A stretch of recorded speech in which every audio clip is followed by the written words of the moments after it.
That's a very valid point. Obviously ہر کسی کے economic interests ہیں, اگر پاکستان میں ہوں گے تو وہ آپ کی طرف زیادہ آئیں گے, اور obviously پاکستان نے یہ سوچنا ہے کہ وہ کس طریقے سے اپرچونیٹیز مزید کریٹ کرنی ہیں. ڈاکٹر چیمہ, اب انٹرنیشنل کمیونٹی کی طرف سے اس وقت آپ کو کیا لگتا ہے, کیا رسپانس آ سکتا ہے؟ پرائم منسٹر صاحب نے ایک ڈیلیگیشن بنا دیا, بلاول بھٹو زرداری کو اور باقی لوگ جو ہیں ان کو کہا کہ جی آپ جائیں پاکستان کا مقدمہ لڑیں, اور خاص طور سے جو بھارت نے ابھی کیا ہے اس پہ بتائیں.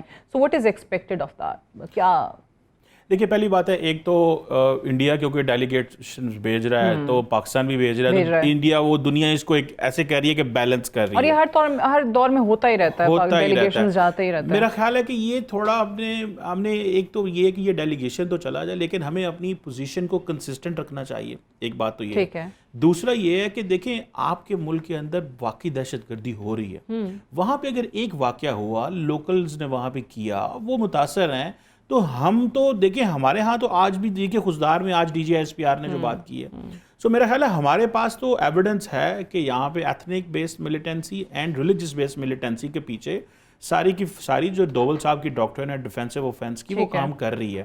سو میرا خیال ہے کہ بلاول صاحب وہ اپنا کیس دنیا کے سامنے رکھیں گے, اور دنیا گائے بگائے ہماری ان چیزوں کو دیکھتی رہتی ہے کہ ہم کتنے متاثر ہوئے ہیں, اور ہم ان کے وار اگینسٹ ٹیررزم میں پارٹنر ہیں, نان نیٹو الائی رہے ہیں.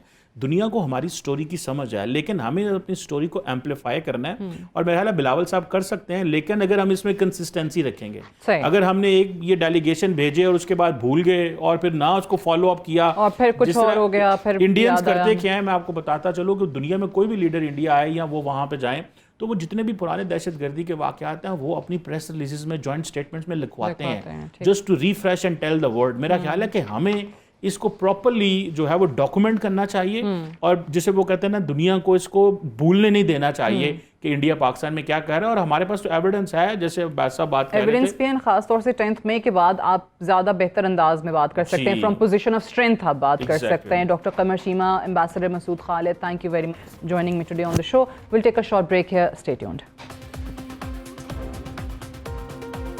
پاکستان بھارت کے درمیان 3.5 دن جاری رہنے والی جنگ نے دنیا کا سیکیورٹی پرسپیکٹو مکمل طور پر تبدیل کر دیا ہے. دنیا کی تمام بڑی طاقتیں یہ جاننے کی کوشش میں مصروف ہیں کہ پاکستان کی افواج نے اپنے سے بڑی طاقت, جس کے پاس دنیا کا بہترین کہلائے جانے والا اسلحہ بھی موجود تھا, دنیا کے مہنگے ترین فائٹر جیٹس اور دنیا کا سب سے جانا مانا ایئر ڈیفنس سسٹم بھی موجود تھا, وہ پاکستان کے ہاتھوں کیسے شکست کھا گیا. فرانس, جس کو اپنے رافیل طیاروں پر مان تھا, وہ بھی یہ سوچنے پر مجبور ہے کہ ہمارے رافیل طیاروں کا کیا بنے گا. ہمیں تو پاکستان نے چینی ساختہ طیاروں اور چینی میسائل کے ساتھ تباہ کر دیا. ہمارے پاس تو چینی میسائلوں کا توڑ بھی موجود نہیں. امریکہ اور برطانیہ سوچ رہے ہیں کہ ہم نے کئی ٹریلین ڈالرز کی سرمایہ کاری سے F-35 اور F-22 طیارے تیار کیے. کیا چین کی ٹیکنالوجی کے سامنے ہمارے طیارے بے بس ہو جائیں گے؟ حقیقت یہ ہے کہ آج کی تاریخ میں نہ برطانیہ اور نہ ہی فرانس اور امریکہ آگاہ ہیں کہ ان کی ٹیکنالوجی کا مستقبل کیا ہوگا. Five eyes intelligence alliance Bharat میں تباہ شدہ رافیل اور چینی میسائل PL-15 جس نے اسے تباہ کیا اس کا ملبہ دیکھنا چاہتا ہے, تاکہ اندازہ لگایا جا سکے کہ چین کے میسائل میں ایسا کیا تھا جو ہم نہیں بنا سکے. آج کی حقیقت یہ ہے کہ پاکستان بھارت کی جنگ نے دنیا کے سیکیورٹی کے نظریے کو تبدیل کر دیا ہے. آج مغربی جریدے اور اخبارات پاکستان کی ایئر فورس اور پاکستانی پائلٹس کی تعریف کر رہے ہیں. مغربی اخبار نوئے سوئے زیٹونگ, جسے سوئٹزرلینڈ اور جرمنی میں سیکیورٹی اور دفاعی امور میں اہم جانا جاتا ہے, اس کے مطابق پاکستان بھارت کی مختصر جنگ میں مغرب بالخصوص یورپ کے لیے بہت سارے لیسنز چھپے ہوئے ہیں. رپورٹ میں پاکستان کی جنگی صلاحیتوں کی تعریف کرتے ہوئے بتایا گیا ہے کہ بھارت کو مغربی ہتھیار ہونے کے باوجود شکست کا سامنا کرنا پڑا, کیونکہ بھارت نے پاکستان کی فوجی طاقت کو انڈر ایسٹیمیٹ کیا. بھارتی ایئر فورس نے پاکستان فضائیہ کے J-10C فائٹر جیٹ اور چینی میسائل کے علاوہ انٹیلیجنس شیئرنگ کو کمتر سمجھا, جبکہ بھارت کی طرف سے رافیل کے استعمال, خاص طور پر اٹیک فارمیشن اور سٹرائک پیکج کو بھی تنقید کا نشانہ بنایا گیا. رپورٹ میں بتایا گیا ہے کہ بھارتی ایئر فورس نے فرانسیسی جیٹ کو 2 طریقے سے استعمال کیا. جہاز کو ہوا سے ہوا میں مار کرنے والے میسائلوں کے ساتھ ایک انٹرسیپٹر کے طور پر, اور اسکیلپ کروز میسائل کو استعمال کرتے ہوئے زمینی لڑائی کے لیے استعمال کرنے کی کوشش کی۔ بھارت کی سوچ تھی کہ ہمارے پاس مہنگا اور دنیا کا بہترین اسلحہ ہے، پاکستان ہمارا مقابلہ نہیں کر سکے گا، لیکن ایسا درست ثابت نہیں ہوا۔ پاکستان کی بھارت کے خلاف کارروائی کے بعد دنیا بھر کے دفاعی تجزیہ کار جو کہہ رہے تھے کہ اب جنگی طیاروں کا دور ختم ہو گیا ہے اور مستقبل کی جنگیں بغیر پائلٹ طیاروں کے ساتھ لڑی جائیں گی، یہ سوچ بھی آج تبدیل ہو چکی ہے۔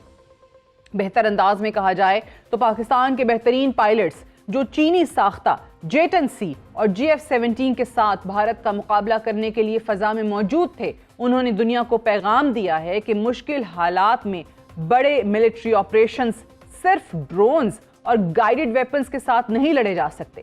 آج بھی بڑے ملٹری آپریشنز کے لیے بہترین پائلٹس اور ان کی بہترین فیصلہ سازی کی ضرورت ہے۔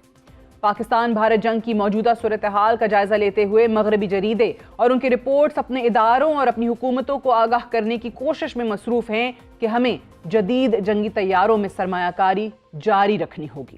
افواج پاکستان اور پاکستان ایئر فورس نے مغربی دنیا کا جنگی نظریہ مکمل طور پر تبدیل کر دیا ہے۔ آج پاکستان کی جنگی حکمت عملی پر دنیا بھر کے تھنک ٹینکس اور ریسرچ انسٹیٹیوٹس نے باقاعدہ کام کا آغاز کر دیا ہے، اور آئندہ آنے والی کئی دہائیوں تک پاکستان ایئر فورس کے آپریشن بنیان مرصوص کو سنہری حروف میں یاد رکھا جائے گا، اور آپریشن میں چھپے سوالات کے جوابات تلاش کیے جائیں گے۔ پاکستان ہمیشہ زندہ باد۔ That's all for tonight. Good night and Allah Hafiz.